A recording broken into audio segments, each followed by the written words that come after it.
Hello everyone, welcome back to MG Educare, your one-stop destination for mastering class 10 science in the easiest and the most effective way possible.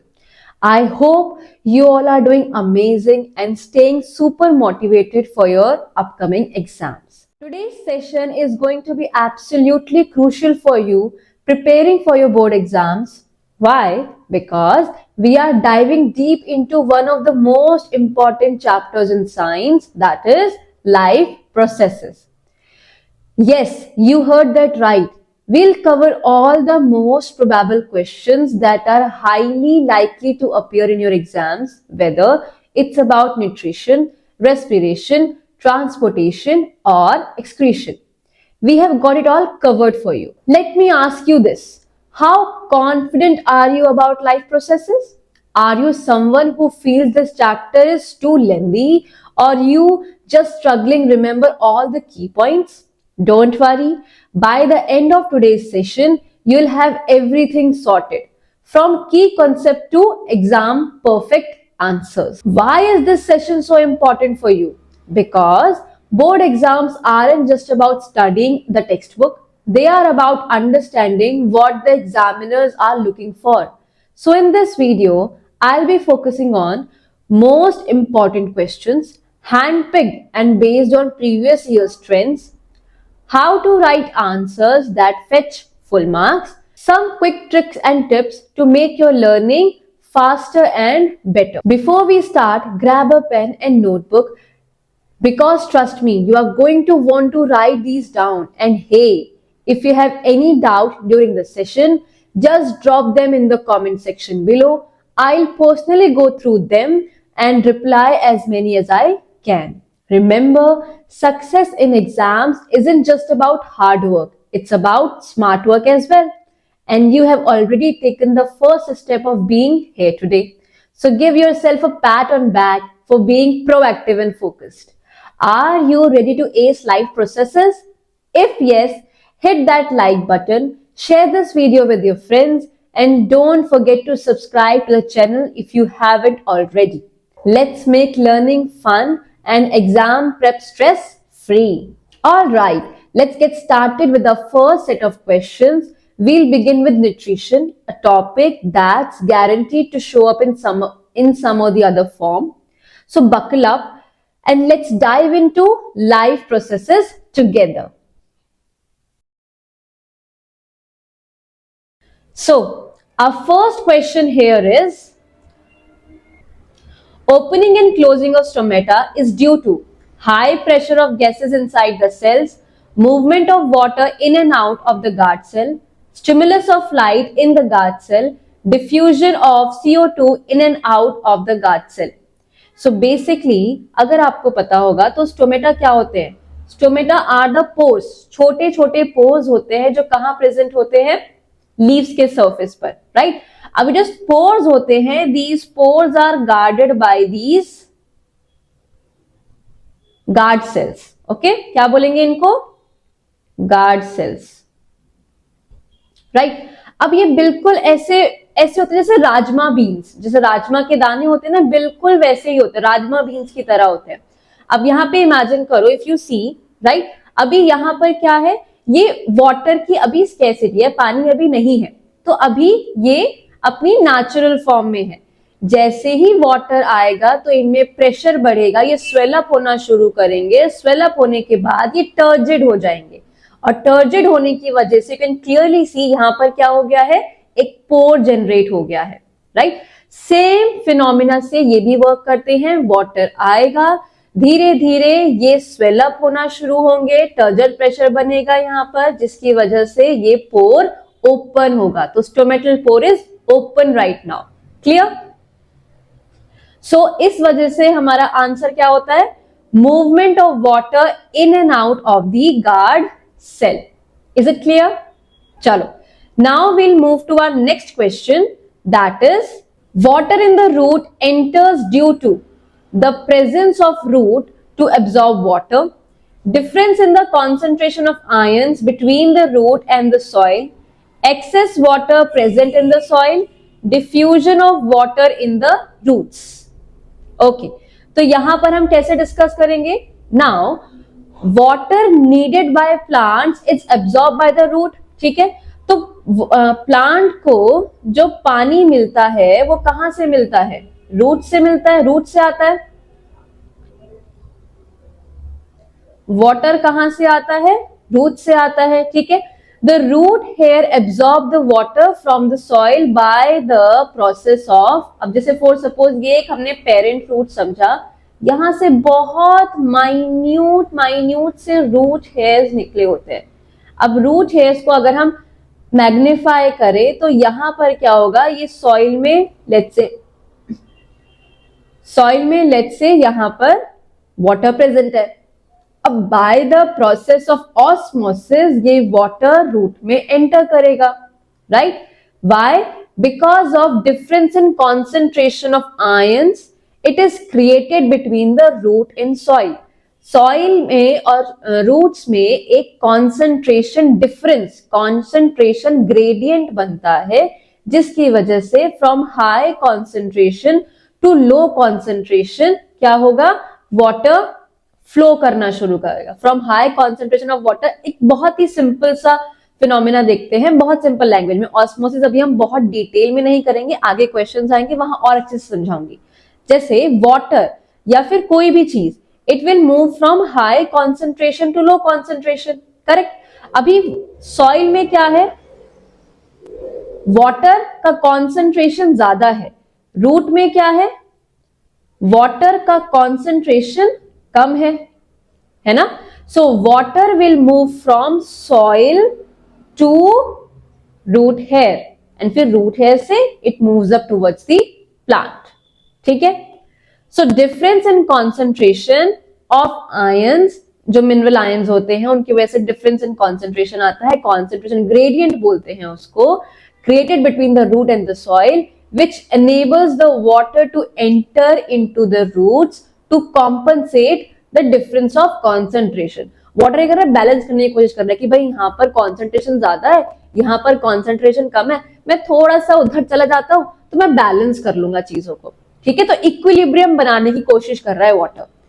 That is why हमारा answer कौन सा बनता है यहाँ पर? Option B. Very good. Then हमारे पास है नेक्स्ट क्वेश्चन, असर्शन रीजनिंग है, इंपॉर्टेंट है। यहां पर देखो, the inner walls of the small intestine have finger like projections called villi which are rich in blood, ठीक है, कोई दिक्कत नहीं है। These villi have a large surface area to help the small intestine in completing the digestion of food. NCERT की बहुत ही simple सी line है that the complete digestion occurs in small intestine, ठीक है, with the help of enzymes. Digestion किसकी वजह से होगा? Enzymes की वजह से। विलाई क्या हेल्प कर रहे हैं? विलाई बेसिकली यहां पर लेक्टियल्स प्रेजेंट होते हैं, आर्टरीज प्रेजेंट, कैपिलरीज प्रेजेंट होती हैं, जो फूड, डाइजेस्टेड फूड है ना, कार्बोहाइड्रेट्स हो गए, प्रोटीन्स हो गए, मिनरल्स हो गए, वाइटामिन्स हो गए, राइट, वो यहां पे इसको क्या कर रहा है? एब्जॉर्ब कर रहा है। So the function of villi is for absorption, okay, ताकि एसिमिलेट हो सके आगे जाकर। क्लियर हुआ? So we can say here that presence of villi in small intestine increases the capacity of absorption by wall of intestine. Absorption होता है, digestion नहीं होता। Is it clear? So assertion हमारा correct है भाई, ये blood vessel rich होता है, ठीक है। Small projections on the intestine होती है, ये भी ठीक है, right? सरफेस एरिया इंक्रीज होता है, ये बहुत इंपॉर्टेंट है, आगे हम क्वेश्चंस करेंगे what is the purpose of villi, what are the functions of villi, तो वहां पर आएगा it increases the surface area for absorption, तो ये भी एक इंपॉर्टेंट पॉइंट है। लेकिन डाइजेशन नहीं होता है, जिसकी वजह से हमारा रीजन गलत हो गया, असर्शन सही है, that's why our answer is option C. चलो, coming to next question we have, in human alimentary canal the specific enzymes or digestive juices secreted in locations 1, 2 and 3 are. Okay, so first one क्या है? First one is mouth. First one is mouth. Mouth में कौन सा enzyme release होता है? Correct, saliva. ठीक है.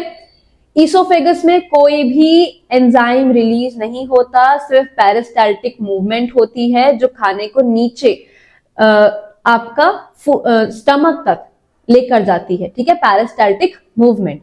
फिर यहां पर स्टमक है, स्टमक में गैस्ट्रिक जूसेस रिलीज होते हैं. राइट, ऑप्शन नहीं है, देखते हैं. Then they are talking about liver. Liver में क्या सिक्रीट होता है? लीवर में सिक्रीट होता है, second one is liver. Liver में क्या सिक्रीट होगा? लीवर में सिक्रीट होता है bile juice. What is the function of it? इसका फंक्शन क्या है? It emulsifies the fat globules. अच्छा, यहां पे फंक्शंस भी पूछे हैं.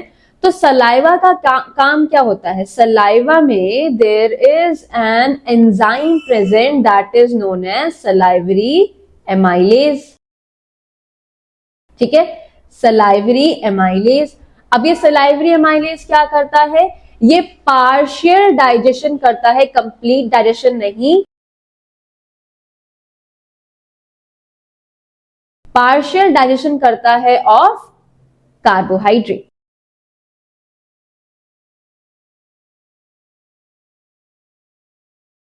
ठीक है, तो माउथ में वी हैव सलाइवा. सलाइवा में एंजाइम होता है सलाइवरी एमाइलेज. सलाइवरी एमाइलेज का काम क्या है? Partial digestion of carbohydrates. Proteins का नहीं होता डाइजेशन, फैट का डाइजेशन नहीं होता, ओनली कार्बोहाइड्रेट, और वो भी पार्शियल. कंप्लीट डाइजेशन नहीं होगा कार्बोहाइड्रेट्स का भी. लिवर पर आते हैं. लिवर क्या है? लिवर में प्रेजेंट होता है बाइल जूस. ठीक है, बाइल का काम क्या होता है? To emulsify the fat. अब ये इमल्सिफिकेशन का मतलब क्या होता है? बेसिकली जो फैट के ग्लोब्यूल्स होते हैं ना, वो बहुत बड़े बड़े होते हैं, बहुत बड़े बड़े होते हैं.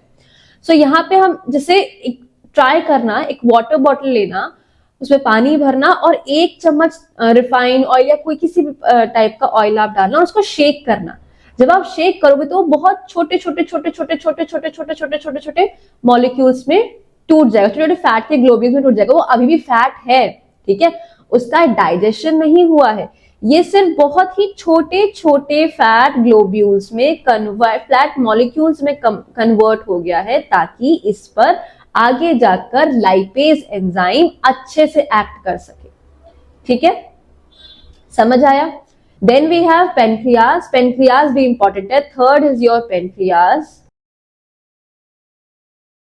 Okay, now pancreas. पेनक्रियाज क्या करता है? Pancreas secreted pancreatic juices.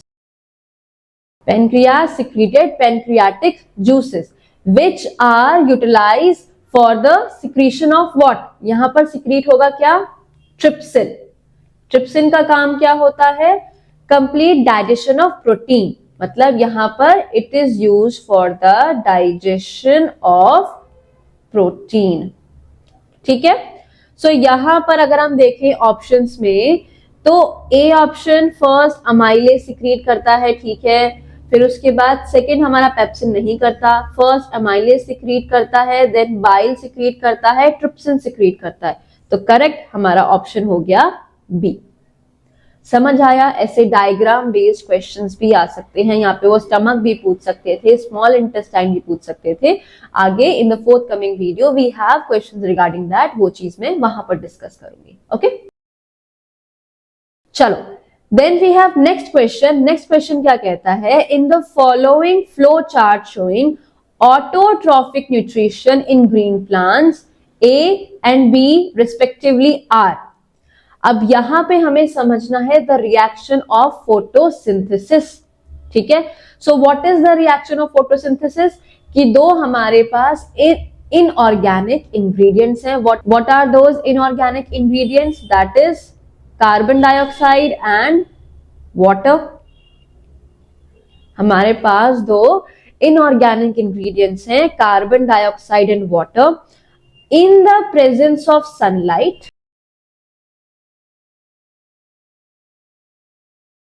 And in the presence of chlorophyll. Chlorophyll क्या है? क्लोरोफिल एक ग्रीन कलर का पिगमेंट है। ठीक है, ये क्या करता है?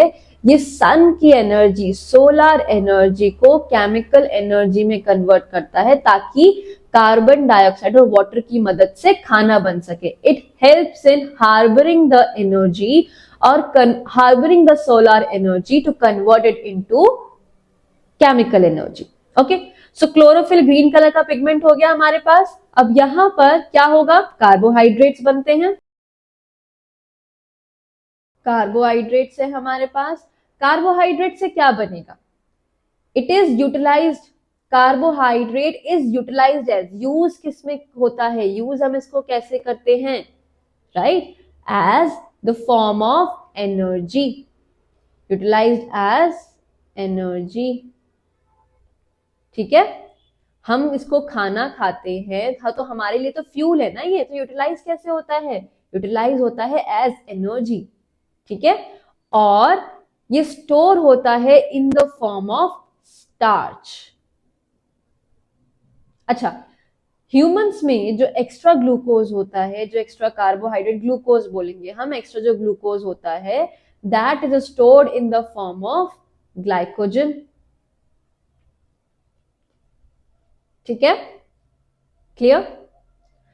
तो एक नॉर्मल सा सेंटेंस है दैट प्लांट्स में जब खाना बनता है, it forms in the form of glucose, it transports, जब वो ट्रांसपोर्ट होता है लीफ से फ्रूट्स की तरफ जाता है या रूट्स की तरफ जाता है फॉर द स्टोरेज।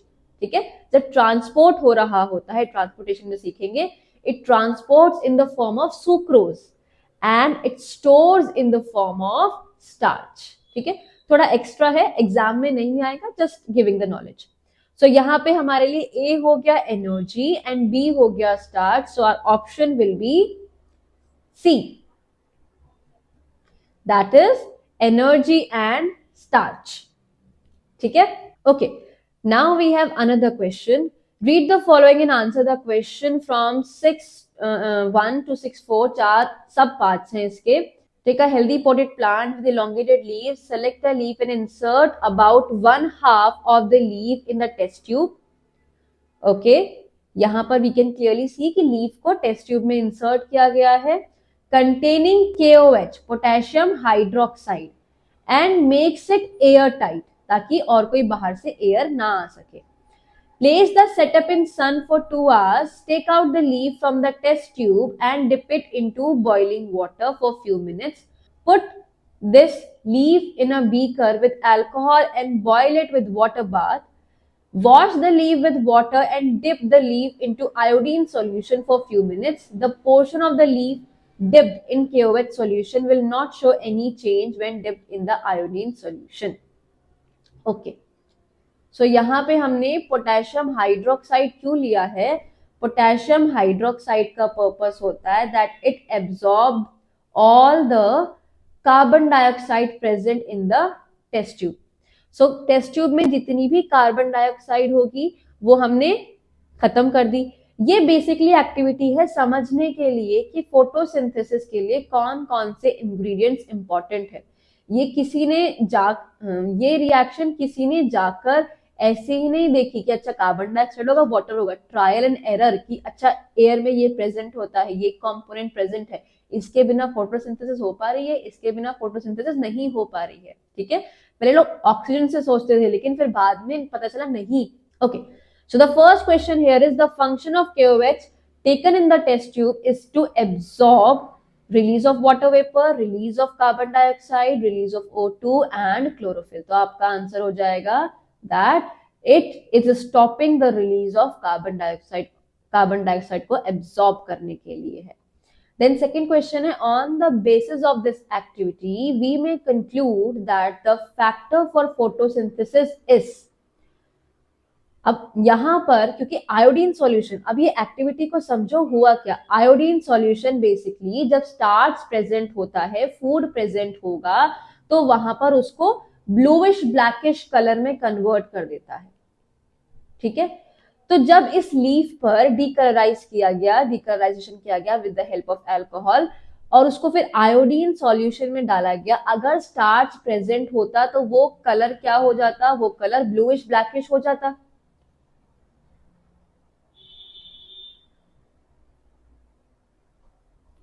उस कलर को ब्लूइश ब्लैकिश हो जाना चाहिए था, लेकिन ऐसा नहीं हुआ। ठीक है, इसका मतलब वहां पर स्टार्च प्रेजेंट नहीं था। स्टार्च प्रेजेंट नहीं था भाई, हमने सनलाइट दिया, रूट से प्लांट कनेक्टेड है तो उसको पानी भी मिल रहा है। ठीक है, ग्रीन कलर की लीफ है तो क्लोरोफिल भी प्रेजेंट है, बचा क्या, कार्बन डाइऑक्साइड। कार्बन डाइऑक्साइड हमने एब्जॉर्ब कर लिया था with the help of potassium hydroxide. ठीक है, तो इसकी वजह से हमें समझ में आया कि carbon dioxide is very important for the photosynthesis. It is also an important, we can say, ingredient, raw material. Now the third question we have is the event that does not occur in the photosynthesis is. अब यहाँ पर आप देखो, absorption of light energy by chlorophyll, green color का leaf है और यहाँ पे absorption of light भी हो रहा है, sunlight है तो वो भी ठीक है। reduction of carbon dioxide to carbohydrate, खाना बना ही नहीं, ठीक है। conversion of light energy to chemical energy by splitting the water molecules into hydrogen and oxygen. Photosynthesis के 3 मेन स्टेप होते हैं। सबसे पहला क्या होता है, एब्जॉर्प्शन ऑफ लाइट।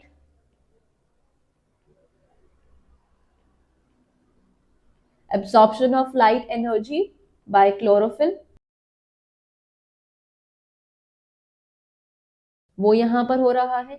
सेकेंड हमारा स्टेप होता है conversion of light energy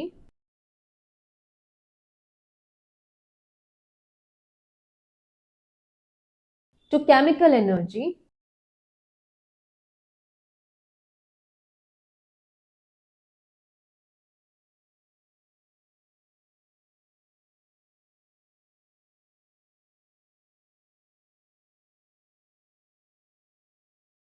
and splitting of water into hydrogen and oxygen.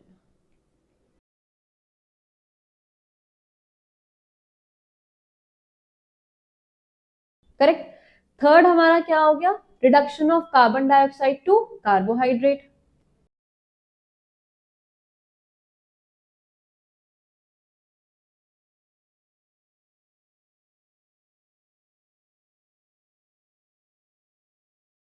और फोर्थ हमारा यहां पर स्टेप क्या था in this experiment, that is कि जो ब्राउन कलर का आयोडीन है, ब्राउनिश कलर का होता है, वो कन्वर्ट हो जाना चाहिए blue black colour in the presence of starch.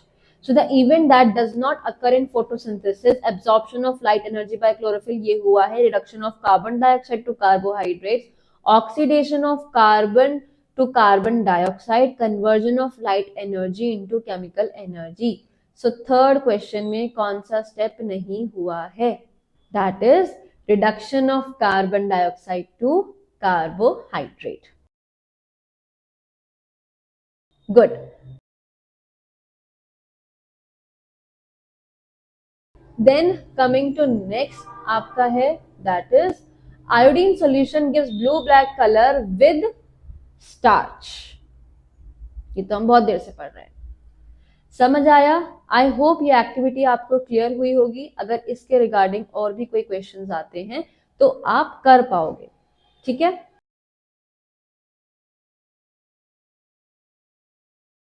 Then next question we have is the correct statement with reference to single cell organisms are complex substances are not broken down into simpler substances.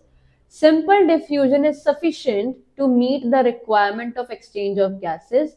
Specialized tissue perform different functions in the organisms. Entire surface of organisms is in contact with the environment for taking up the food. So let's see. They are saying कि कौन सा हमारे पास statement correct है। पहले तो ये important mark क्या करो कि करेक्ट पूछ रहे हैं, ठीक है। Complex substances are not broken down into simpler substances. Digestion तो सिंपलर ऑर्गेनिज्म में होता है। Amoeba is an example. Amoeba तो हमने बुक में भी पढ़ा है ना, दैट वहां पर क्या होता है, सिंपलर सिंपल ऑर्गेनिज्म है अमीबा, सिंगल सेल ऑर्गेनिज्म है, और वहां पर भी डाइजेशन के 5 स्टेप्स देखे गए हैं, राइट। तो ये स्टेटमेंट हमारा गलत हो गया। सिंपल डिफ्यूजन इज सफिशिएंट, क्योंकि एक ही सिंगल सेल है और वो एनवायरमेंट के डायरेक्ट कांटेक्ट में है, दैट्स व्हाई सिंपल डिफ्यूजन से, diffusion as in concentration gradient की वजह से जो गैसेस एक्सचेंज है वो आसानी से हो सकती है, कोई दिक्कत नहीं है, ठीक है, very good. Specialized tissue perform different functions in the organism. Entire surface of organism is in contact of environment. Specialized tissue कहाँ से आ गए? सिंगल सेल है बेचारा, राइट। सबसे पहले क्या होता है? सिंगल सेल होता है, फिर बहुत सारे सेल्स इकट्ठा होते हैं एक साथ काम करने के लिए, सेल का एग्रीगेशन होता है। फिर जब बहुत सारे सेल एक ही काम करते हैं तो वो क्या बनाते हैं? टिश्यू फॉर्म करते हैं, ठीक है। बहुत सारे ग्रुप्स के सेल जब एक काम करने के लिए बन जाए तो वो टिश्यूज बनाएंगे। फिर बहुत सारे टिश्यूज जब एक काम करना शुरू कर देते हैं तो वो क्या बनाते हैं? एक ऑर्गन, ठीक है। फिर बहुत सारे ऑर्गन्स क्या बनाते हैं? ऑर्गन सिस्टम, और ऑर्गन सिस्टम से क्या बनता है? An animal, a complex animal. जैसे हम ह्यूमंस में अगर बात करें, फॉर एग्जाम्पल मैं आप डाइजेस्टिव सिस्टम की बात करती हूँ, तो ऑर्गन सिस्टम में हमारा डाइजेस्टिव सिस्टम हुआ। इसमें ऑर्गन्स क्या हो गए? टंग, बकल कैविटी, आपका pharynx, oesophagus, stomach, pancreas, liver, small intestine, large intestine, anus, और ये बहुत सारे ऑर्गेनिजम्स मैंने मेन का लिया है, ठीक है। अब उसके बाद अगर आप देखो circulatory system, nose, then nasal passage, then आपका trachea, then bronchi, lungs, alveoli, right, ये सब आ गए रेस्पिरेटरी सिस्टम में। सर्कुलेटरी सिस्टम में भी डिफरेंट डिफरेंट ऑर्गन्स हो गए। सो बहुत सारे ऑर्गन मिलके क्या बनाएंगे? Different organ system. और बहुत सारे organ system, circulatory system, transportation system, आपका respiratory system, digestive system, excretory system, ये सब क्या बनाते हैं? ये सब बनाते हैं एक कॉम्प्लेक्स एनिमल, ठीक है। सो स्पेशलाइज्ड टिश्यू तो नहीं है क्योंकि बेचारा ये सिंगल सेल ऑर्गेनिज्म है, पहले ही बता दिया। तो हमारे राइट ऑप्शंस हैं option number 2 and option number 4, that is your option C. Clear?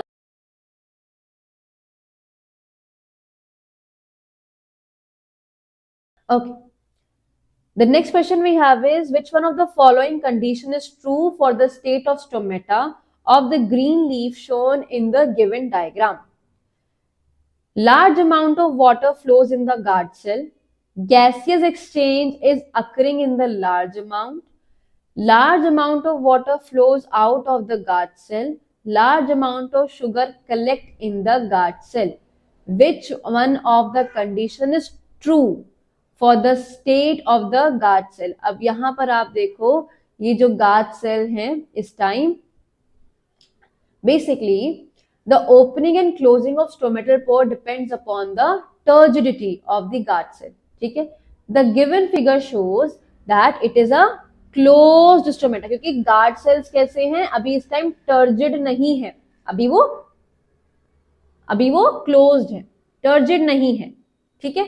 सो यहाँ पे this is the case of closed stomata. अभी क्लोज्ड स्टोमेटा है तो ये गार्ड सेल्स कैसे होंगे? जब ओपन होता है तो गार्ड सेल्स टर्जिड होते हैं, ठीक है। जब क्लोज होता है तो गार्ड सेल्स फ्लैसिड होते हैं, ओके। सो यहाँ पर large amount of water flow, जब गेट बंद है तो फिर पानी बाहर कैसे आएगा? That means water is not flowing out of it. अब यहाँ पे gases exchange is occurring in the large amount. Again जब गार्ड सेल्स बंद हैं तो स्टोमेटल पोर बंद है तो यहाँ पे एक्सचेंज नहीं हो पाएगा। Large amount of water flows out, क्योंकि अब वाटर फ्लो आउट कर चुका है तभी तो ये फ्लैसिड है। अगर वाटर का फ्लो इनवर्ड्स होता तो ये टर्जिड होते। सिंस वाटर का फ्लो आउट है that's why they are flaccid, ठीक है। सो हमारा थर्ड ऑप्शन करेक्ट है। Okay, so we have next question. Assertion: nitrogen is an essential element for plant growth and is taken up by plants in the form of inorganic nitrates or nitrites. The reason given here is the soil is the nearest and richest source of raw materials like nitrogen, phosphorus and other minerals for the plants. यहाँ पे if you will see, nitrogen is बहुत important होता है क्योंकि DNA formation में, protein formation में nitrogen एक important role play करता है, same with phosphorus as well, ठीक है। लेकिन नाइट्रोजन अगर आप देखोगे तो नाइट्रोजन एयर में 78% प्रेजेंट है, राइट। अगर एयर में नाइट्रोजन 78% है तो प्लांट्स को क्या जरूरत है, जैसे carbon dioxide plants directly air से लेते हैं तो नाइट्रोजन भी ले लेंगे, लेकिन this nitrogen is highly stable और इसका प्रेशर इस तरीके से होता है कि प्लांट इसको डायरेक्टली एब्जॉर्ब नहीं कर सकते, ठीक है। तो जो सॉइल में नाइट्रोजन प्रेजेंट होता है in the form of nitrates and nitrites, nitrate का formula NO3 negative and nitrite का formula NO2 negative, certain metals के नाइट्रेट्स एंड नाइट्राइट्स के फॉर्म में प्रेजेंट होंगे, इनको सॉइल से अब्सॉर्ब किया जाता है, ठीक है, ताकि वो नाइट्रोजन की जो भी उनकी डिफिशियंसी है उसको पूरा कर सके, नीड है उसको पूरा कर सके, ठीक है। समझ आ गया assertion. The soil is the nearest and richest source of raw materials like nitrogen, phosphorus and other minerals of the soil. Correct है, अभी हमने पढ़ा कि नाइट्रोजन फॉस्फोरस हमें सॉइल से मिल सकते हैं, तो असर्शन भी ठीक है, रीजन भी ठीक है। Now we are confused in A option या बी ऑप्शन, तो हमें देखना होगा कि असर्शन में सब्जेक्ट क्या है। असर्शन में subject is about nitrogen, right, and about it's inorganic forms of nitrates and nitrites. क्या रीजन में असर्शन को समझाया जा रहा है, सब्जेक्ट के रिगार्डिंग कोई भी बात हो रही है या फिर सब्जेक्ट जो है हम उसको एक्सप्लेनेशन है? नहीं, दोनों स्टेटमेंट करेक्ट है, बट असर्शन के सब्जेक्ट को नहीं समझाया जा रहा। That is the reason we will go for B option. Clear हुआ? ऐसे ही सारे असर्शन हमें करने हैं। असर्शन के सब्जेक्ट को समझो एंड देन फिर रीजन को रीड करो कि वो आपको समझा पा रहा है कि नहीं, वो असर्शन के सब्जेक्ट को समझा पा रहा है कि नहीं। Clear? Okay, so the next question we have is the length of small intestine in deer is more as compared to the length of small intestine in tiger. The reason for this is okay. अब यहाँ पे अगर आप देखो तो dear basically क्या होते हैं, हर्बीवोर्स होते हैं। हर्बीवोर्स मींस जनरली घास फूस खा रहे हैं। घास में बेसिकली ग्रास में क्या होता है, सेल्यूलोज प्रेजेंट होता है। So herbivores such as deers eating grass need longer small intestine, ठीक है। क्यों? क्योंकि उनको ज्यादा टाइम चाहिए to digest the cellulose, okay.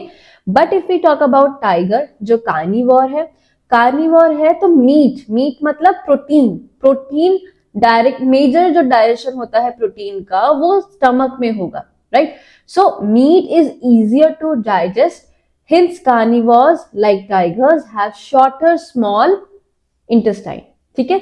अब यहाँ पे एक चीज छोटी सी मैं आपको समझाना चाहूंगी, दैट स्मॉल इंटेस्टाइन हम इसको इसलिए बोल रहे हैं क्योंकि इसका radius as compare to large intestine छोटा होता है, ठीक है। सो स्मॉल इंटेस्टाइन है, राइट। अगर हम यहां पर देखेंगे, small intestine will be longer in case of deer and it will be shorter in case of tiger. यहाँ पे एनिमल्स की नहीं, बेसिकली उनकी मोड ऑफ न्यूट्रिशन की बात हो रही है कि वो किस तरह के खाना खा रहे हैं। हर्बीवोर्स है तो ऑब्वियसली उनका सेलुलोज इनटेक बहुत ज्यादा है, तो लॉन्गर इंटेस्टाइन चाहिए, लॉन्गर स्मॉल इंटेस्टाइन चाहिए। और अगर वो कार्निवोर्स है तो उनका मीट इनटेक, प्रोटीन इनटेक बहुत ज्यादा है जो इजी होता है डाइजेस्ट करने में। दैट इज द रीजन उनको स्मॉल इंटेस्टाइन में काम चल जाएगा, ठीक है। सो यहाँ पे अगर आप देखोगे which option is correct, so you will see that they are talking about mode of intake of food, किस तरीके से खाना खा रहे हैं, नहीं किस टाइप का खाना खा रहे हैं, तो type of food consumed, that is the next question we have is most of the digestion and absorption of the food takes place in. ये तो बात हम पहले ही डिस्कस कर चुके हैं कि मैक्सिमम डाइजेशन कहाँ होता है, मैक्सिमम डाइजेशन स्मॉल इंटेस्टाइन में होता है। Next question, name N enzyme present in the pancreatic juice. So pancreatic juice में बहुत सारे एंजाइम होते हैं, जूस इसलिए उसको इंटेस्टाइनल जूस में बहुत different kinds of enzyme present होते हैं। सिमिलरली पेनक्रियाटिक जूस में भी बहुत सारे different kind of enzymes present होते हैं। एट योर लेवल एक ही पढ़ना है, that is trypsin. So pancreatic juice में जो digestive enzyme present है, that is trypsin. So we can say pancreatic juice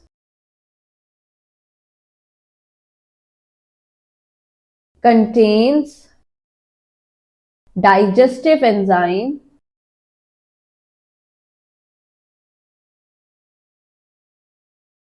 called trypsin. trypsin का पर्पस क्या है? trypsin का पर्पस है to digest protein. Clear? So next question we have, what causes movement of food inside the alimentary canal in human beings? इस movement को हम बोलते हैं पेरिस्टाल्टिक मूवमेंट. ईसोफेगस से शुरू होती है and it continues to anus. ठीक है.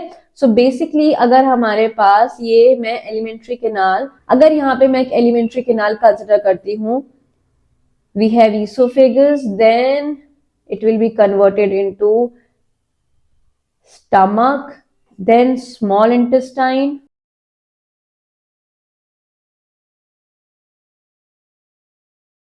इसी को फिर आगे जाकर लार्ज इंटेस्टाइन, एंड देन फिर ultimately rectum and then anus. ठीक है. तो यहां पर पूरे में जो मूवमेंट होती है उसको हम बोलते हैं peristaltic movement. The movement here we are talking about is peristaltic movement. Peristaltic movement होता क्या है? जैसे फॉर एग्जांपल यहाँ पर ईसोफेगस में हमारे पास फूड रिसीव हुआ. ठीक है. अब ये आगे कैसे जाएगा? कभी आपने सोचा है कि चलो अगर हम खड़े हैं तो ग्रेविटी की मदद से खाना नीचे चला जाएगा, बट हम लेटते हैं, बैठते हैं, सोते हैं, तब भी हमारी बॉडी कंटिन्यूसली डाइजेशन कर रही है. देन इन दैट केस कैसे डाइजेशन हो रहा है? फूड आगे फॉरवर्ड कैसे हो रहा है? That is because of peristaltic movement. खाना यहां पर रिसीव हुआ, ठीक है, फिर उसको ऐसे पुश किया जाएगा. जब पुश करेंगे तो वो आगे जाएगा, फिर यहां पर पुश आएगा, फिर उसको आगे ऐसे करते करते खाना आगे पुश किया जाता है. राइट. सो यहां पर भी क्या होगा? अब देखो यहां पर प्रेशर बनना शुरू होगा. जब प्रेशर बनेगा तो ये आगे पुश होगा. ठीक है. यहाँ की मसल्स कॉन्ट्रैक्ट हो रही हैं, here the muscles are being contracted, और यहाँ की रिलैक्स हो रही है, तो खाना ऑटोमेटिकली आगे पुश होगा. जब खाना यहाँ पर आ गया तो यहाँ की मसल्स कॉन्ट्रैक्ट होना शुरू हो जाएंगे और आगे की मसल रिलैक्स हो जाएंगी, तो खाना और आगे पुश होगा. तो ऐसे करते करते ये पूरा मूवमेंट चलता है and this movement is involuntary. इसमें हमारी कोई भी मर्जी नहीं होती कि खाना गले में रोक लेते हैं या स्टमक में थोड़ी देर और रोक लेते हैं और डाइजेस्ट हो जाएगा, या स्मॉल इंटेस्टाइन में रोक लेते हैं और थोड़ी देर टाइम लग जाएगा, मिल जाएगा उसको डाइजेस्ट होने के लिए. नहीं, this movement is completely involuntary, हमारे कंट्रोल में नहीं है. So how will you frame the answer? That the movement of food with in the alimentary canal is mostly caused by peristalsis.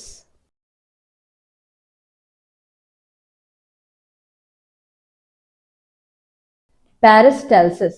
Now what is peristalsis?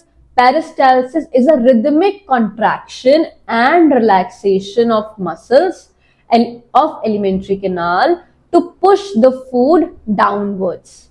Okay? समझ आया? एक बार दोबारा repeat कर देती हूं.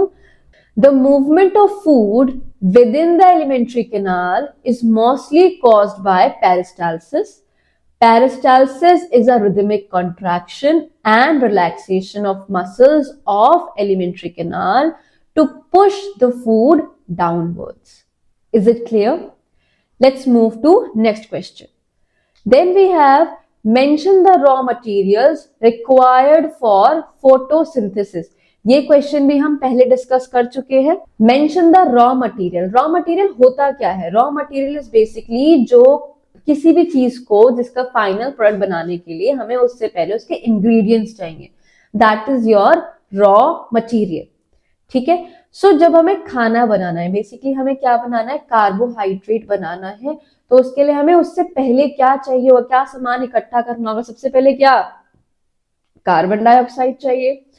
सेकेंड, वाटर चाहिए. Correct. Third, sunlight. And fourth, chlorophyll. समझ आया? So what are the raw materials required for photosynthesis? हमारे पास पूरी रिएक्शन भी है, carbon dioxide plus water in the presence of sunlight and in the presence of chlorophyll, we will get C6H12O6, that is glucose. इसका compound form बन जाए carbohydrate and oxygen as a by product is released, ठीक है, with some water as well.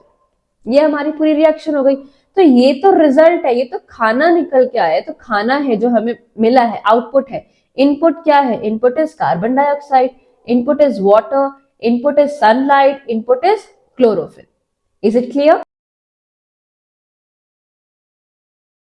The next question we have is state the location and function of gastric glands. अभी कहीं भी ये word आ जाए gastric, ठीक है, इसका मतलब it is associated with stomach. ये हमेशा ध्यान रखना, gastric word is associated with stomach, ठीक है. Okay. Now, gastric glands are present in the wall of the stomach. ये important है क्या? Gastric glands are present in the wall of stomach. ठीक है, स्टमक की वॉल बहुत थिक होती है जिसमें ये ग्लैंड्स प्रेजेंट होते हैं, राइट. देन सेकेंड पॉइंट हमारा क्या हो जाएगा? That they secrete gastric juices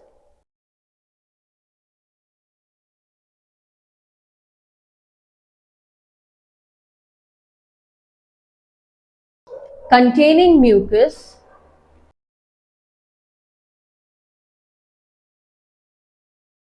protein digesting enzymes containing number 1 हमारे पास हो गया म्यूकस, सेकेंड हमारे पास है प्रोटीन डाइजेस्टिंग एंजाइम,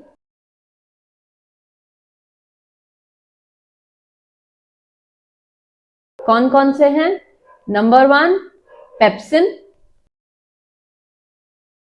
सेकेंड हमारे पास है रेनिन, ये एक्स्ट्रा है आपके लिए, मतलब एनसीईआरटी में मेंशन नहीं है. एंड थर्ड पॉइंट हमारा हो जाएगा that we have hydrochloric acid, that is HCl, hydrochloric acid, ठीक है. अब इसकी पूरी स्टोरी समझते हैं, ये किस तरीके से वर्क करता है, that we have to understand. Okay, let us understand. Salivary, सबसे पहले हम समझते हैं माउथ. माउथ में हमारे पास क्या है? माउथ में हमारे पास सलाइवा है, ठीक है, सलाइवा है, टीथ है, एंड देन टंग है, ठीक है. अब टीथ का काम क्या है? फिजिकल डाइजेशन करना. फिजिकल डाइजेशन, डाइजेशन वर्ड का मतलब क्या है? छोटे छोटे पार्टिकल्स में तोड़ना. फिजिकल डाइजेशन मतलब दांतों से उस बड़े पार्टिकल को छोटा करना, फिजिकली तोड़ना, ठीक है. टंग का मतलब क्या है? टंग का पर्पस क्या है? ये जो सलाइवा सिक्रीट हो रहा है वो खाने में अच्छे से मिक्स हो, ठीक है. फिजिकल डाइजेशन या इसको मैस्टिकेशन भी बोलते हैं, mastication. Tongue to mix food well with saliva and helps in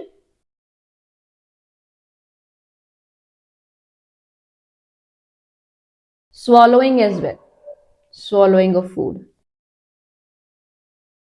ठीक है. Now coming to saliva. Saliva में प्रेजेंट होता है an enzyme that is known as salivary amylase. Salivary amylase का पर्पस क्या है? सलाइवरी एमाइलेज डाइजेस्ट करता है किसको? कार्बोहाइड्रेट. तो कार्बोहाइड्रेट्स बहुत बड़े बड़े मॉलिक्यूल्स हैं बेसिकली, तो ये उनको थोड़े छोटे, मतलब पार्शियल डाइजेशन होता है, कंप्लीट डाइजेशन नहीं हुआ है, ठीक है. सो अभी माउथ में हम देखेंगे सिर्फ और सिर्फ कार्बोहाइड्रेट का डाइजेशन है, प्रोटीन का, फैट का डाइजेशन नहीं हुआ है. अब माउथ से खाना जाएगा कहां पर? ईसोफेगस में. नाउ ईसोफेगस से खाना जाएगा कहां पर? स्टमक में, ठीक है. ईसोफेगस में क्या इंपॉर्टेंट है? ईसोफेगस में इंपॉर्टेंट है पेरिस्टाल्टिक मूवमेंट। पेरिस्टाल्सिस के थ्रू खाना ट्रांसफर होता है from mouth to stomach, that is from buccal cavity to stomach. ठीक है, ओके जी। अब यहां पर हम देखेंगे स्टमक में आ गए। अब इंपॉर्टेंट पार्ट है, स्टमक में हमारे पास क्या है? Hydrochloric acid. हाइड्रोक्लोरिक एसिड का जो पीएच होता है वो 1.5 से 2 होता है, which is highly acidic in nature. ठीक है, अगर हाथ पे लग जाए तो it can cause severe Burns. तो स्टमक में है तो स्टमक तो बर्न नहीं हो रहा, स्टमक में तो प्रॉब्लम नहीं क्रिएट हो रही। द रीजन इज, जब भी हम खाना खाना शुरू करते हैं, स्टमक में पहले से पहले ही क्या होता है? गैस्ट्रिक ग्लैंड्स म्यूकस सिक्रीट करना शुरू कर देते हैं। Now mucus is acting as a protective layer. अब जब यहाँ पर HCl सिक्रीट होगा तो स्टमक की लाइनिंग हमारी कंप्लीटली सेफ है। ठीक, चलो ये अच्छी बात हो गई। अब HCl का पर्पस क्या है? ये भी एक इंपॉर्टेंट क्वेश्चन है। What is the purpose of HCl? तो HCl का आप पर्पस देखोगे, सबसे पहले it helps in softening of food. जितने हार्ड पार्टिकल्स हम क्रश करते हैं, खाते हैं, कुछ हार्ड पार्टिकल्स रह जाते हैं, मतलब हम जो टीथ से मैस्टिकेशन या फिजिकल डायजेशन जिसका नहीं कर पाए, कट नहीं कर पाए, तो सॉफ्टनिंग ऑफ फूड। नेक्स्ट हमारा क्या है? Killing of unwanted bacterias and pathogens. Unwanted bacterias, pathogens. ठीक है, और थर्ड इंपॉर्टेंट पर्पस क्या है? It helps in activation of, important है, activation of protein digesting enzyme.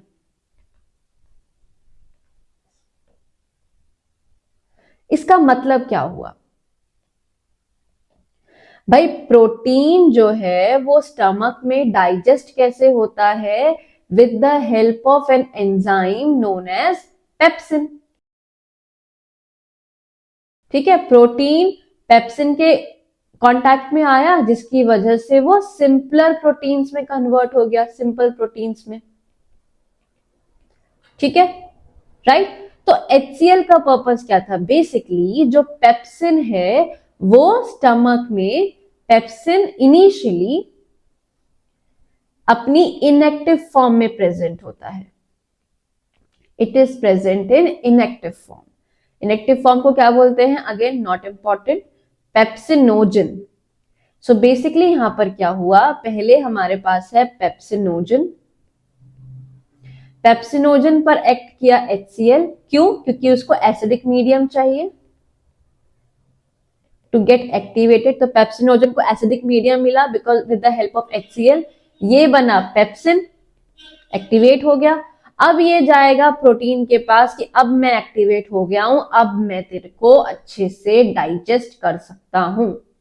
ठीक है, तो यहां पर प्रोटीन डाइजेस्ट हो गए with the help of enzyme pepsin. तो हमने क्या लिखा था? That it helps in activation of protein digesting enzyme, that is pepsin. समझ आ गया? अच्छे से क्लियर हो गया? चलो,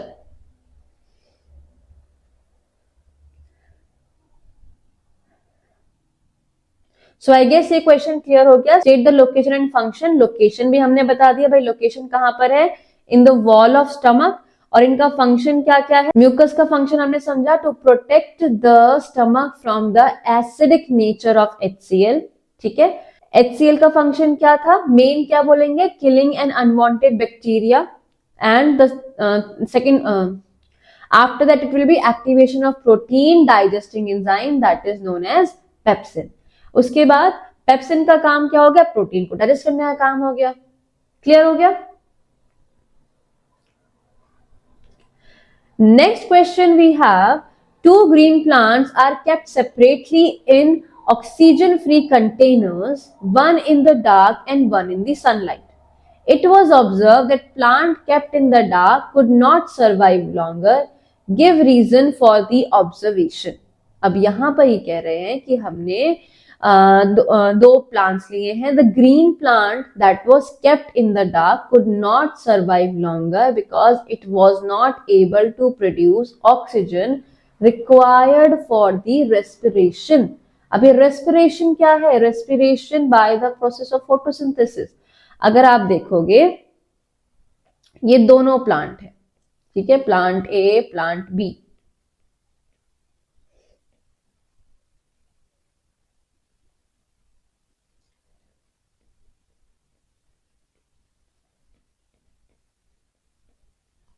यहां पर दोनों में ही अभी ऑक्सीजन प्रेजेंट नहीं है. एक को हमने रखा कंप्लीट डार्क में,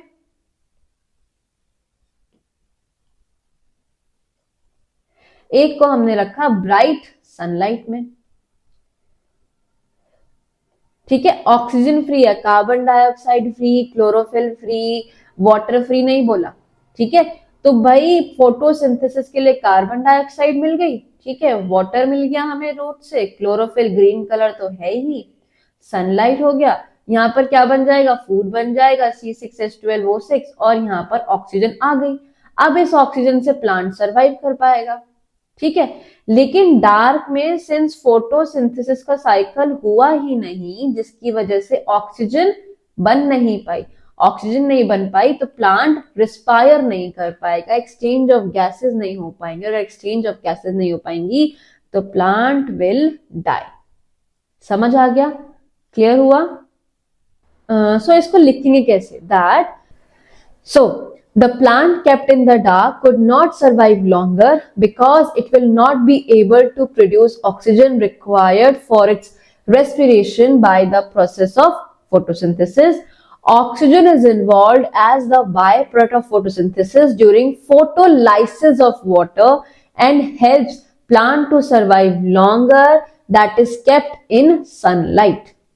ठीक है, अब यहां पे we have to understand the cycle of photosynthesis and cellular respiration. Okay, okay, so पहले समझते हैं photosynthesis. फोटोसिंथेसिस क्या था? मैं अभी भी बैलेंस रिएक्शन हम डिस्कस बाद में करेंगे. बैलेंस रिएक्शन हम डिफरेंट क्वेश्चन हम डिस्कस करेंगे. अभी हम सिर्फ एक सिंपल रिएक्शन लेते हैं.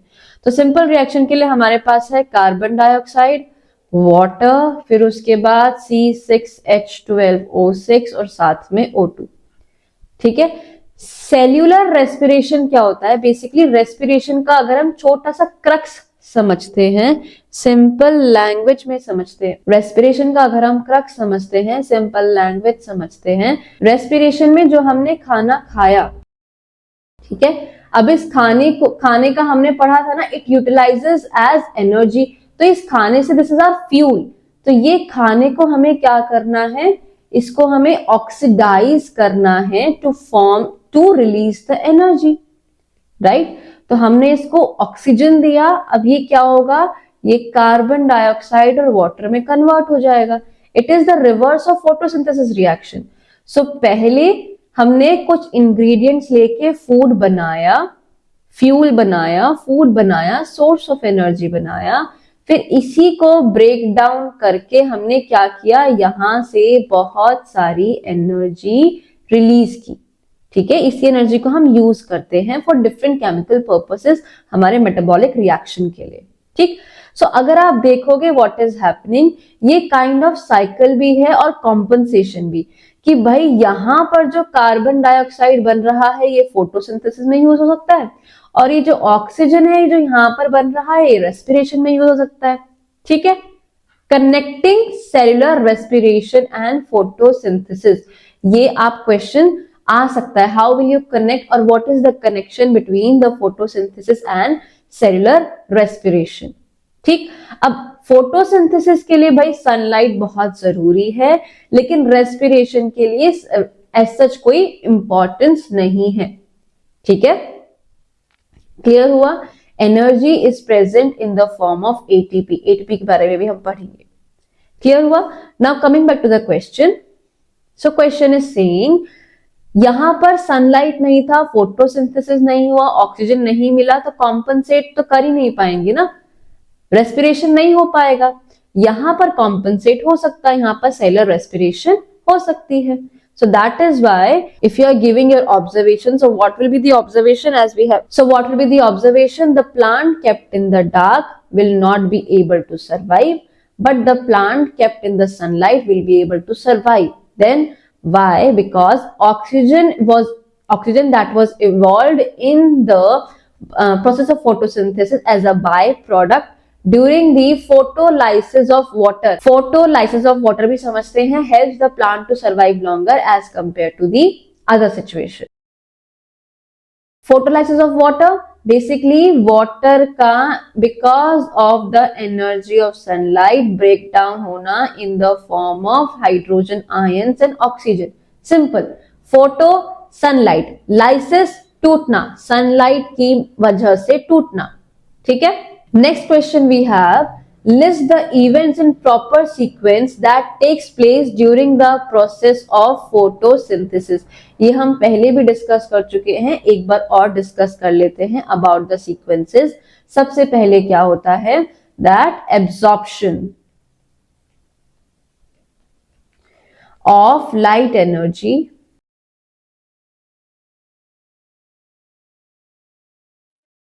absorption of light energy by chlorophyll. Light energy or sunlight energy,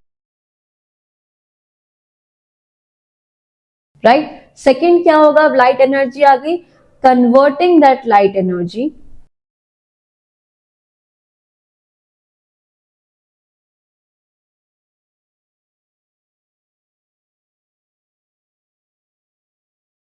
to chemical energy.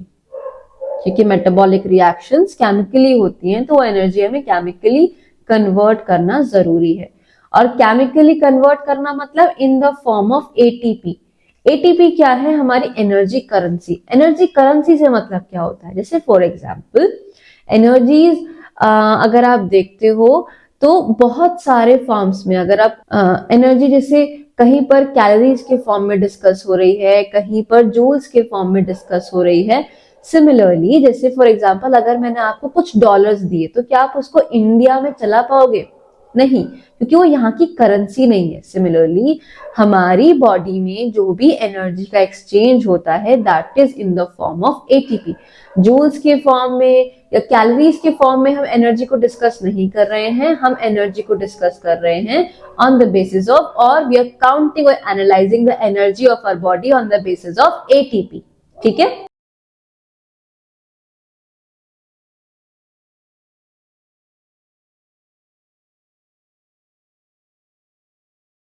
Third हो जाएगा हमारे पास splitting of water molecules into hydrogen and oxygen.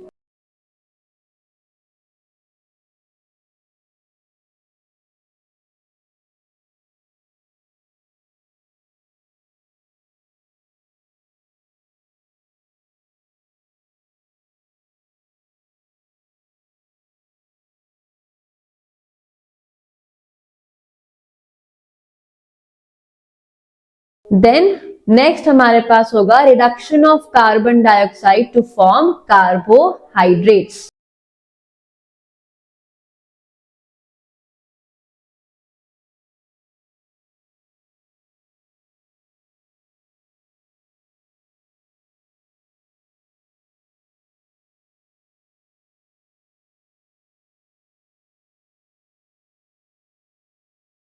This question we have discussed in detail. आपको ये PDF मिल जाएगा in the link section और on the Telegram channel, मैं उसका लिंक डाल दूंगी. ठीक है. इसको हम यहाँ पर डिस्कस नहीं करेंगे क्योंकि इसके बारे में डिटेल में हम डिस्कस कर चुके हैं. और नेक्स्ट क्वेश्चन पर आते हैं. How does paramecium obtain its food? List the role of each of the following in our digestive system. Okay, तो इसमें फर्स्ट पार्ट हम कर लेते हैं. Paramecium obtain its food. सबसे पहले हम लिखेंगे about paramecium. That paramecium is what? Paramecium. सबसे पहले we'll write down about paramecium. So paramecium के बारे में अगर हम बताएंगे तो it is a unicellular organism. ठीक है. यूनिसेलुलर ऑर्गेनिज्म और स्पेसिफिकली यूनिसेलुलर प्रोटोजोन. ठीक है. फिर अगर आप चाहो तो इसका डायग्राम भी बना लेना, you will get extra marks out of it. ठीक है. बहुत सिंपल सा डायग्राम है.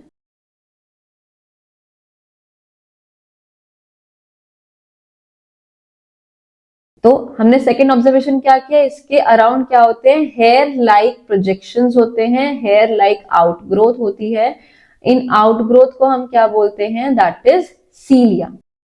ठीक है, entire surface, hair like outgrowth cilia present on the entire surface. Clear? अब इसका पर्पस क्या होता है, the purpose of cilia, cilia helps in collecting food. ठीक है, how they sweep the food, they sweep the food inside the body through an or oral groove. यहां पर you will see it is an oral groove. ठीक है, इसको गलिट बोलते हैं, the name is not important as per the NCERT, लेकिन yes, यहाँ पर आप फूड वैक्यूल्स दिखा सकते हो। क्लियर, समझ आ गया। फिर उसके बाद role of hydrochloric acid, role of hydrochloric acid हम डिस्कस कर चुके हैं, ट्रिप्सिन डिस्कस कर चुके हैं। Muscular walls of stomach, muscular walls of stomach में हम ये लिख सकते हैं that these muscular walls contract periodically so that food की चर्निंग हो सके। यहां पर लिख देते हैं these contract periodically। जैसे कभी कभी बोलते हैं ना पेट से आवाज क्यों आ रही है, वो यही चर्निंग मूवमेंट ही हो रही होती है। तो contract periodically which helps in churning of food, अच्छे से मिक्स हो जाए पूरा HCl एंजाइम उसमें, churning and mixing of food. ठीक है, with the digestive enzyme and HCl। HCl एक digestive enzyme नहीं है। Clear? Then role of salivary amylase भी हम पढ़ चुके, that salivary amylase is present in saliva which breaks down the starch and convert it into simple sugar। ठीक है, clear? Okay, now ये question अलग है। ओके, ये क्वेश्चन अलग है। This is about with the help of an activity explain the action of saliva on the food we eat. So यहाँ पे एक्टिविटी में हम क्या करेंगे, पहले ही ले लेते हैं, we have two test tubes, test tube A and test tube B. ठीक है, एक में हमने क्या किया, 1 टीस्पून ऑफ बॉइल्ड राइस ले लिए, एंड टेस्ट ट्यूब बी में हमने क्या किया,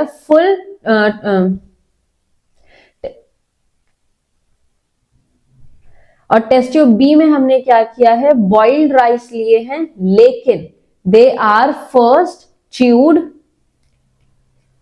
ठीक है, for let's say 3 to 5 minutes, पहले उसको थोड़ा सा खाया, 3 to 5 मिनट्स उसको खाया, च्यू किया, एंड देन उसके बाद उसको हम टेस्ट ट्यूब बी में ले रहे हैं।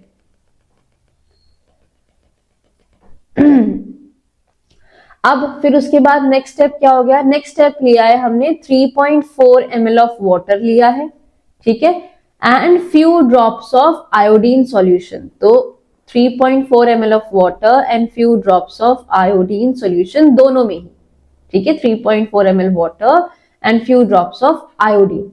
अब उसके बाद क्या होगा, दैट जो बॉइल्ड राइस लिया है इसमें कार्बोहाइड्रेट मतलब स्टार्च प्रेजेंट है, राइट। तो ऑब्वियसली जो राइस होगा वो क्या होगा, ब्लूइश ब्लैकिश कलर में कन्वर्ट हो जाएगा। लेकिन अगर आप दूसरा केस देखोगे, दूसरे केस में जब आप देखोगे तो एज सच कोई डिफरेंस नहीं होगा, जो कलर आयोडीन का है वही कलर रहेगा। क्यों, क्योंकि जब हमने च्यू किया तो सलाइवरी एमाइलेज की वजह से व्हाट हैपेंड, सलाइवरी एमाइलेज की वजह से उसके कार्बोहाइड्रेट्स थे वो ब्रेक डाउन हो गए। जब वो ब्रेक डाउन हो गए तो आयोडीन रिएक्ट करके एक ऐसा कंपाउंड नहीं बना पाया जो ब्लू एंड ब्लैक कलर में अपना कलर चेंज करता है। ठीक है, so that is a proof, जो सलाइवरी एमाइलेज है वो कार्बोहाइड्रेट्स को डाइजेस्ट करता है। Clear. Now why bile juice is important in the process of digestion, ये भी मैं आपको समझा चुकी हूँ, एक बार दोबारा रिपीट कर देती हूँ। बेसिकली बाइल जूस क्या करता है, जो फैट के बड़े ग्लोब्यूल्स होते हैं उनको इमल्सिफाई करता है। इमल्सिफाई मतलब क्या, कि छोटे छोटे फैट के ही, मतलब डाइजेस्ट नहीं किया है, सिर्फ छोटे छोटे टुकड़ों में तोड़ दिया है, राइट। तो अभी भी वो फैट मॉलिक्यूल ही है, बट एक जो बड़ा ग्लोब्यूल बना हुआ है उससे छोटे छोटे ड्रॉपलेट्स में आ चुका है, राइट। जिससे क्या होगा, एक सरफेस एरिया बढ़ जाता है। सरफेस एरिया बढ़ जाएगा तो एंजाइम जो लाइपेज है उसको एक्ट करने में आसानी होगी, जो रिएक्शन होगी वो फास्टर हो पाएगी। ठीक है, क्लियर हुआ। एंड सेकेंड पर्पस इसका भी इंपॉर्टेंट है। सेकेंड पर्पस ऑफ बी क्या है, दैट पेनक्रियास से अगर आपको याद हो तो ट्रिप्सिन रिलीज होता है, राइट। ट्रिप्सिन किसके लिए होता है, अगेन जो पार्शियली डाइजेस्टेड या फिर प्रोटीन, जो सिंपल प्रोटीन्स बने हैं उसे अल्टीमेटली अमीनो एसिड्स में कन्वर्ट करना है, राइट। सो ट्रिप्सिन अगेन क्या होता है, इनएक्टिव फॉर्म में प्रेजेंट होता है, दैट इज ट्रिप्सिनोजन, राइट। तो अब इसको एक्टिवेट होने के लिए क्या चाहिए, इसको एक्टिवेट होने के लिए चाहिए बेसिक अल्कलाइन मीडियम। सो यहां पर क्या होगा, ट्रिप्सिनोजन, अल्कलाइन मीडियम, बेस किसकी मदद से, क्योंकि बाइल जूस का जो पीएच होता है वो बेसिक होता है। तो बाइल जूस की प्रेजेंस से यहाँ पर जो फूड है स्टमक से आया हुआ, एक तो हाईली एसिडिक होता है तो ट्रिप्सिन वर्क नहीं कर पाएगा, उसको बेसिक पीएच पर लेकर आया, देन ये एक्टिवेट हुआ, एंड देन अब ट्रिप्सिन जो है अपना काम कर पाएगा इन द बेसिक मीडियम, ठीक है, और प्रोटीन को डाइजेस्ट कर देगा। क्लियर हुआ। सो सिंपल प्रोटीन्स अगर हम देखते हैं तो simple proteins in the presence of trypsin किसमें कन्वर्ट होंगे, अमाइनो एसिड्स में। So what we can say that first purpose is emulsification of fat, and second purpose is that it provides it being an alkaline fluid in intestine, it neutralizes the acidic pH of the food, and also it helps in activation of the pancreatic juice, or we can say it helps in activation of the protein digesting enzyme, that is trypsin. Understood? ये question बहुत important है। In the human body, the site of absorption of digested food is the small intestine. ठीक है, correct. How is the process of absorption carried out, and why is the absorption of digested food necessary? So basically, small intestine हमने पहले ही समझ लिया that it is the main region for absorption of digestive food as well. तभी तो small intestine की पूरी lining पर क्या प्रेजेंट है, छोटी छोटी माइक्रोविलाइज प्रेजेंट है, विलाइज एंड माइक्रोविलाइज प्रेजेंट है, ताकि एब्जॉर्प्शन एरिया बढ़ सके। Correct, right. It consist of the following part. सबसे पहले क्या है, इनर सरफेस एरिया पर millions of tiny finger like projections present है, जिसको हम क्या बोलते हैं, जैसे मैंने ये बताया, विलाई। ठीक है, correct. Now, what is the purpose of this villi? This villi will increase the surface area, which increase the surface area. इससे क्या होगा, इससे efficiency of absorption बढ़ेगा। Efficiency of absorption will increase. कैसे इंक्रीज होगा, अब आप देखो एक स्ट्रेट लाइन है, यहां पर एब्जॉर्प्शन हो रहा है, ठीक है, एक कर्व लाइन है, तो देखो अपने आप ही we can clearly see absorption का एरिया या कांटेक्ट का एरिया सबसे ज्यादा हो गया, बढ़ गया है। ठीक है, so efficiency of absorption will increase. अब विलाई के अंदर क्या प्रेजेंट होती है, विलाई के अंदर बहुत सारी कैपिलरीज प्रेजेंट होती हैं, ठीक है, ताकि वो खाने को एब्जॉर्ब करके डायरेक्टली ब्लड में एसिमिलेट कर सके। So the small intestine in human beings is the site of complete digestion of food like carbohydrates, proteins and fats. ये तो एनसीईआरटी की लाइन है। So within these we have small finger like projection, जिनको हम villi बोलते हैं। Villi contains many blood vessels in the form of capillaries which are present to absorb the digestive food। Digestion हो चुका है, अब इसको absorb कर लो, क्या दिक्कत है, ठीक है। So within these villi, there are many blood vessels are present to absorb the digestive food, carry it out in the bloodstream. तो ये bloodstream में उसको ले जाएंगे, ठीक है, सेल्स के पास ले जाएंगे. अब उसके बाद the absorption of the digestive food is necessary because of an organism takes the complex organic food material. ये जो complex organic food materials होते हैं, जो छोटू से सेल के पास जाएंगे कैसे, इतने बड़े बड़े पार्टिकल्स हैं, सेल एब्जॉर्ब कैसे करेगा, right? The absorption of digestive food is necessary because an organism we take up the complex organic materials, right? So by the process of absorption, then utilize the absorbed nutrients for the metabolic processes with the help of metabolic. So basically हमने क्या करा, जो बड़े बड़े fat के globules थे इसको convert करा, डाइजेस्ट करा छोटे छोटे पार्टिकल्स में, जो सेल्स के पास, क्योंकि ब्लड क्या करेगा, ब्लड सेल्स के क्लोज प्रॉक्सिमिटी में होता है, तो सेल्स को जैसे भी न्यूट्रिएंट की जरूरत होती है वो उसको प्रोवाइड कर देता है. अब न्यूट्रिएंट क्यों चाहिए, क्योंकि बॉडी में इतने सारे मेटाबॉलिक प्रोसेसेस होते हैं तो उनके भी तो इंग्रेडिएंट्स हैं, राइट? सो इतने सारे मेटाबॉलिक प्रोसेस के लिए हमें ग्लूकोज भी चाहिए, प्रोटीन्स भी चाहिए, विटामिन्स भी चाहिए, फैट्स भी चाहिए, XYZ, ठीक है?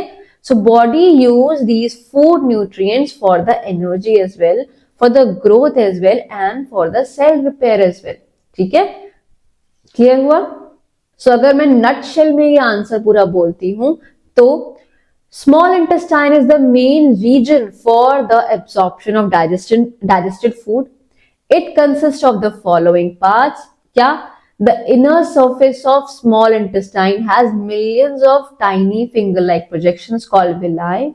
These villi increases the surface area for efficient food absorption. Within these villi, many blood vessels are present, ठीक है, that observe the digested food and carry it to the bloodstream. फिर उसके बाद हम लिख सकते हैं, the small intestine in the human being is the site of complete digestion for the foods like carbohydrates, proteins and fats. Carbohydrates convert होते हैं to glucose, right? Proteins to amino acids and fats to lipids. ठीक है? The absorption of the digested food necessary. क्यों? Because an organism takes the complex organic material by the process of absorption, then utilize these absorbed nutrients for various metabolic processes. With the help of these metabolic processes, body uses the food nutrients for energy, growth and cell repair. समझ आया? Clear हुआ?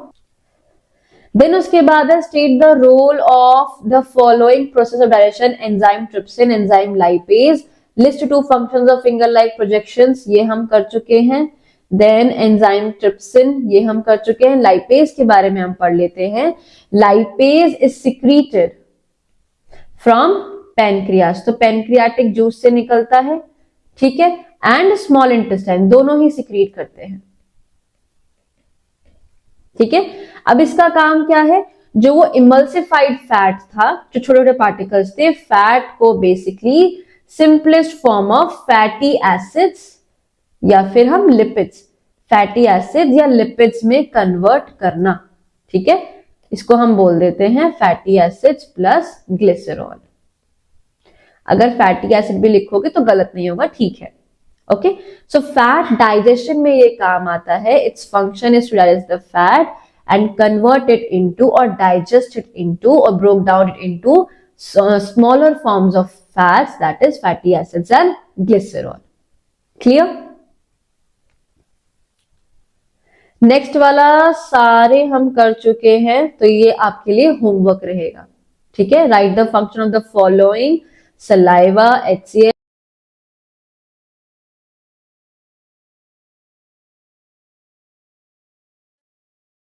And that's a wrap for today's session on life processes.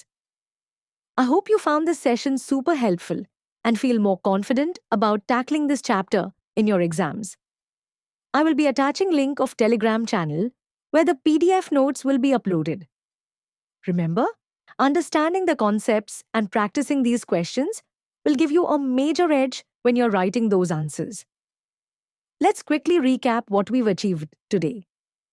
We covered the most probable questions for exams, learned how to frame answers perfectly to maximize marks, picked up some smart tips to save time and remember key points better.